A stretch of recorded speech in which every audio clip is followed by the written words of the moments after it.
नारियल का घोंसला, चिड़िया की अनोखी चालाकी। हरे भरे जंगल में एक छोटी मगर होशियार चिड़िया रहती थी। वह बहुत मेहनती थी और हर साल अपने घोंसले को बड़ी लगन से बनाती थी। लेकिन जब भी बारिश का मौसम आता, तेज हवा और पानी उसके घोंसले को तहस नहस कर देते। इस बार चिड़िया ने सोच लिया कि अब वह ऐसा घोंसला बनाएगी जो बारिश और तूफान को झेल सके।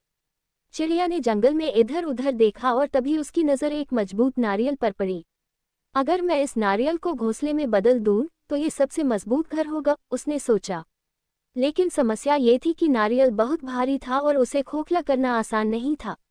चिड़िया ने एक पेड़ पर बैठे शरारती बंदर से मदद मांगी।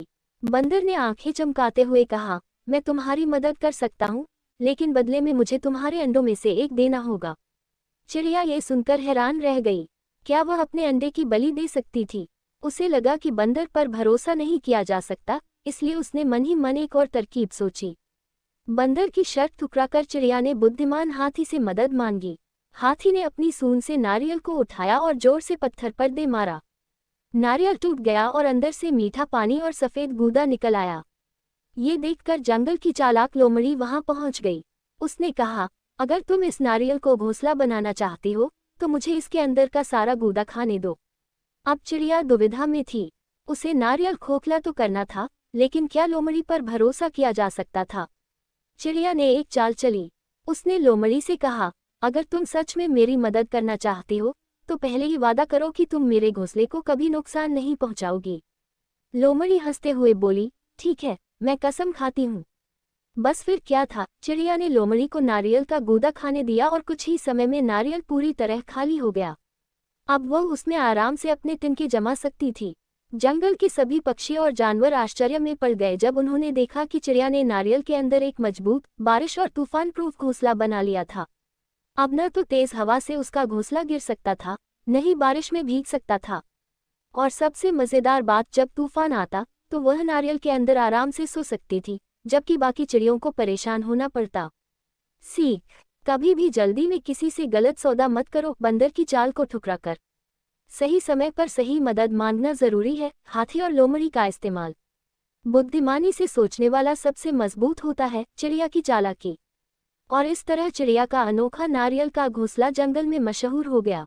जादुई पेड़ और कबूतर, कबूतरी की खोज। हरे भरे जंगल में एक कबूतर और कबूतरी रहते थे। वे जल्द ही माता पिता बनने वाले थे और उन्हें अपने अंडे देने के लिए एक सुरक्षित और मजबूत पेड़ की तलाश थी। हमें ऐसा पेड़ ढूंढना चाहिए जो बारिश, तेज हवा और जंगली जानवरों से हमारी संतान की रक्षा कर सके, कबूतरी ने कहा। कबूतर ने सहमति में सिर हिलाया और दोनों ने उड़ान भरी। जंगल में एक सही पेड़ की तलाश में निकल पड़े। सबसे पहले वे एक आम के पेड़ पर पहुंचे। यहाँ कितना सुंदर घोंसला बनेगा, कबूतरी ने कहा। लेकिन तभी पेड़ की एक टहनी टूटकर नीचे गिर गई। नहीं, ये पेड़ तूफान में हमारा घोंसला सहन नहीं कर पाएगा, कबूतर ने कहा और दोनों आगे उड़ गए। फिर वे एक बड़े बरगद के पेड़ के पास पहुंचे। वहां बहुत सारी चिड़िया और गिलहरियां पहले से ही थीं। यहाँ बहुत भीड़ है, हमें शांति चाहिए, कबूतरी ने कहा। फिर उन्होंने एक सफेदे के पेड़ को देखा। वह बहुत लंबा था, लेकिन उसकी शाखाएं पतली थीं। अगर हवा तेज चली तो हमारा घोंसला गिर सकता है, कबूतर ने चिंता जताई। थककर दोनों एक पहाड़ी के पास पहुंचे। वहां एक विशाल और रहस्यमय पेड़ खड़ा था। उसकी मोटी शाखाएं मजबूत थीं और उसकी पत्तियां चमक रही थीं। जैसे ही वे उसकी शाखाओं पर बैठे, अचानक पेड़ बोल पड़ा, स्वागत है प्यारे पक्षियों, मैं एक जादुई पेड़ हूँ। कबूतर और कबूतरी डर गए और उड़ने ही वाले थे कि पेड़ हंस पड़ा, डरो मत, मैं तुम्हारी मदद करना चाहता हूँ। कबूतरी ने हिम्मत जुटाकर पूछा, क्या हम यहाँ अपना घोंसला बना सकते हैं? पेड़ ने मुस्कुराकर कहा, बिल्कुल, मेरी शाखाएं इतनी मजबूत हैं कि तूफान भी इन्हें हिला नहीं सकता। कबूतर खुश हो गया और कहा, लेकिन जंगल में बहुत खतरे हैं, कोई हमारा घोंसला नष्ट न कर दे। पेड़ बोला, तुम चिंता मत करो, मैं तुम्हारे अंडों की रक्षा करूंगा। अगर कोई शिकारी पक्षी या जानवर यहाँ आएगा तो मैं अपनी शाखाओं से उसे भगा दूंगा। कबूतर और कबूतरी ने खुशी खुशी वहां अपना घोंसला बनाया और अंडे दे दिए। कुछ दिन बाद जब अंडों से छोटे छोटे नन्हे बच्चे निकले तो पेड़ ने अपनी जादुई पत्तियों से उन पर ठंडी छाया और सुरक्षा का आशीर्वाद दिया। अब न तो बारिश से डर था, न तेज हवा से, और न ही शिकारी जानवरों से। सीख, सही जगह चुनना जरूरी होता है, चाहे उसमें समय ही क्यों न लगे। बुद्धिमानी और धैर्य से किया गया निर्णय हमेशा सुरक्षा और सफलता लाता है। अच्छे दोस्त और संरक्षक मिल जाएं, तो जीवन आसान हो जाता है। और इस तरह कबूतर और कबूतरी अपने नन्हे बच्चों के साथ खुशी खुशी उस जादुई पेड़ पर रहने लगे। अगर आपको ये कहानी पसंद आए हो तो इसे लाइक और शेयर करें। ऐसी और मज़ेदार कहानियों के लिए हमारे चैनल को सब्सक्राइब करना न भूलें। धन्यवाद। चिड़िया का साहस, दहेज लोभियों को दिया करारा जवाब। गर्मियों की सुनहरी सुबह थी। गांव के बड़े पीपल के पेड़ पर चिड़िया और चिड़ा खुशी खुशी फुदक रहे थे। उनकी शादी का दिन आ चुका था और पूरा जंगल इस शुभ अवसर पर उमंग से भरा था। खरगोश, हिरण, मोर, बंदर और जंगल के बाकी सभी जीव उनके विवाह मंडप में पहुंचे थे। मंडप को चमेली और गुलाब के फूलों से सजाया गया था और चारों ओर मंगल गीत गूंज रहे थे।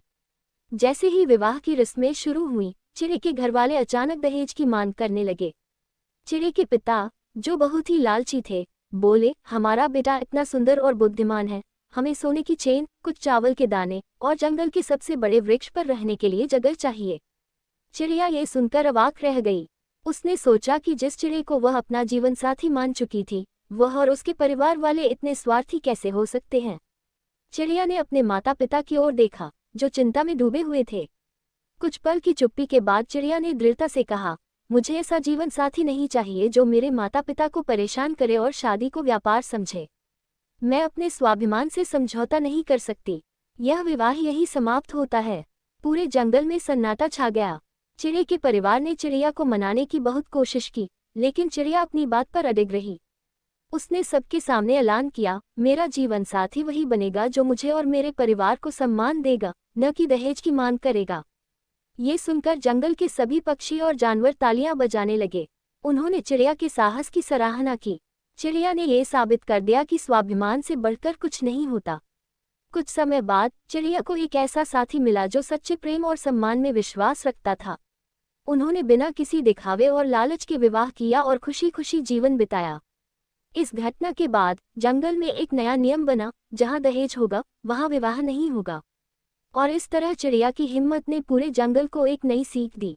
गोरी बिल्ली के होली पापड़ और काली बिल्ली की चालाकी। गोरी बिल्ली पूरे मोहल्ले में मशहूर थी।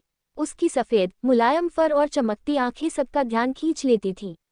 लेकिन उसकी खूबसूरती ही नहीं, उसकी होशियारी और स्वादिष्ट पकवान बनाने की कला भी काबिले तारीफ थी।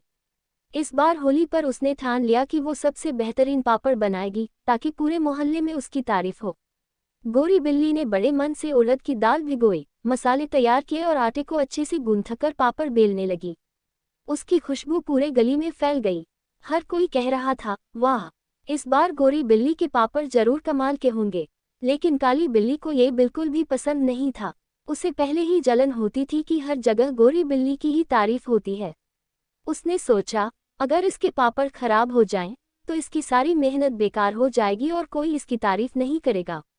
रात को जब गोरी बिल्ली पापड़ सुखाने के लिए छत पर रखकर नीचे आई, तभी काली बिल्ली दबे पांव वहां पहुंची। उसने इधर उधर देखा और शरारती मुस्कान के साथ पापड़ों पर अपने गीले पंजे मार दिए। कुछ पापड़ फाड़ दिए और कुछ को इधर उधर फैला दिया, ताकि हवा से उड़ जाएं। फिर वह जल्दी से वहां से भाग गई। सुबह जब गोरी बिल्ली ने देखा तो वह हैरान रह गई। अरे, ये मेरे पापड़ों को क्या हो गया? वह परेशान हो गई, लेकिन तुरंत समझ गई कि यह काली बिल्ली की चालाकी है। लेकिन गोरी बिल्ली समझदार थी। उसने हार नहीं मानी। उसने जल्दी से नया आटा गूंथा और फिर से पापड़ बनाने लगी। इस बार वह और ज्यादा ध्यान दे रही थी। जब होली का दिन आया, तो गोरी बिल्ली के पापड़ों की खुशबू पूरे मोहल्ले में फैल गई। सबने उसकी मेहनत की सराहना की। लोग बोले, इस बार के पापड़ तो और भी स्वादिष्ट हैं। काली बिल्ली ने जब ये सुना तो उसका चेहरा लटक गया। गोरी बिल्ली मुस्कुराए और उसके पास आई, देखो काली, जलन से कुछ हासिल नहीं होता, मेहनत से ही असली जीत मिलती है। काली बिल्ली को अपनी गलती का एहसास हुआ और उसने अगली बार खुद भी मेहनत से पापड़ बनाने की कसम खाई। इस तरह होली का त्योहार असली खुशी और मिठास के साथ मना। शिक्षा, जलन और शरारत से कुछ नहीं मिलता, लेकिन मेहनत और सच्ची लगन से सफलता जरूर। चिड़िया के अंडे और भूखा सांप। एक घने जंगल में आम के पेड़ पर चिड़िया का एक जोड़ा रहता था। कुछ समय पहले ही चिड़िया ने 4 अंडे दिए थे। दोनों चिड़िया अपने अंडों को बड़े प्यार से रहे थे और उनके निकलने का इंतजार कर रहे थे। इसी जंगल में एक भूखा सांप भी रहता था, जो कई दिनों से शिकार की तलाश में था। एक दिन उसकी नज़र चिड़िया के घोंसले पर पड़ी। उसने देखा कि वहाँ 4 अंडे रखे हैं। उसके मुंह में पानी आ गया और उसने सोचा, अगर मैं ये अंडे खा लूं तो कई दिनों की भूख मिट जाएगी। रात होते ही सांप धीरे धीरे पेड़ पर चढ़ने लगा, लेकिन चिड़िया की नज़र उस पर पड़ गई। वह डर गई और जल्दी से अपने साथी को जगाया। चिड़िया समझ गया कि सांप उनके अंडों को खाने आया है। चिड़िया रोने लगी, अब क्या होगा? ये तो हमारे बच्चों को खा जाएगा। चिड़िया ने हिम्मत नहीं हारी। उसने तुरंत जंगल के राजा शेर के पास जाने का फैसला किया। वह उड़कर शेर के पास पहुंचा और बोला, महाराज, कृपया हमारी मदद कीजिए। एक भूखा सांप हमारे अंडों को खाने आ रहा है। शेर को चिड़ियों पर दया आ गई। वह तुरंत उस पेड़ के पास पहुंचा और जोर से दहाड़ा।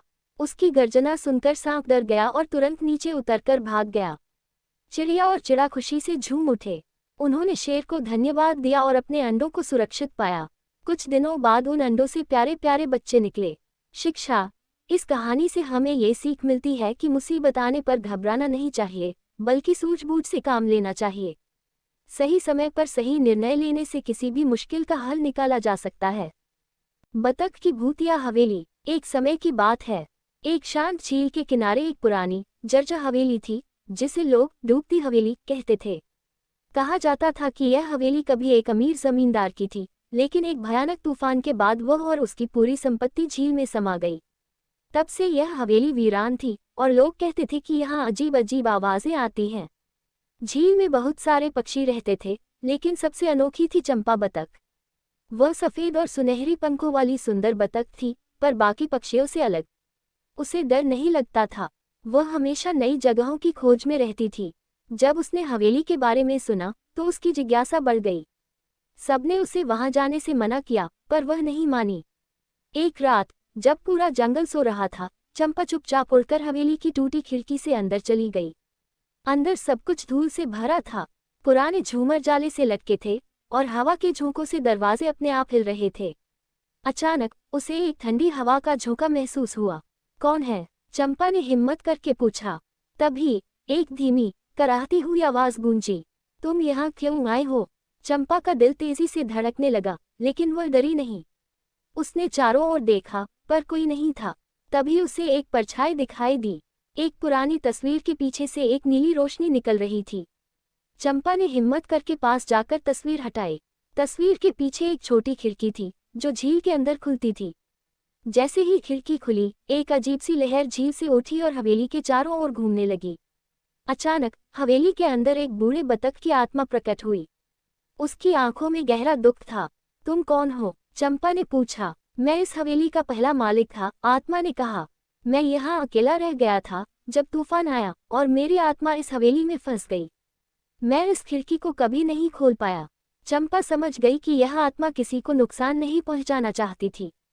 उसने जल्दी से खिड़की को और खोल दिया। जैसे ही ठंडी हवा अंदर आई, आत्मा की आंखों में सुकून झलकने लगा। धीरे धीरे वह रोशनी में बदल गई और झील की लहरों में समा गई।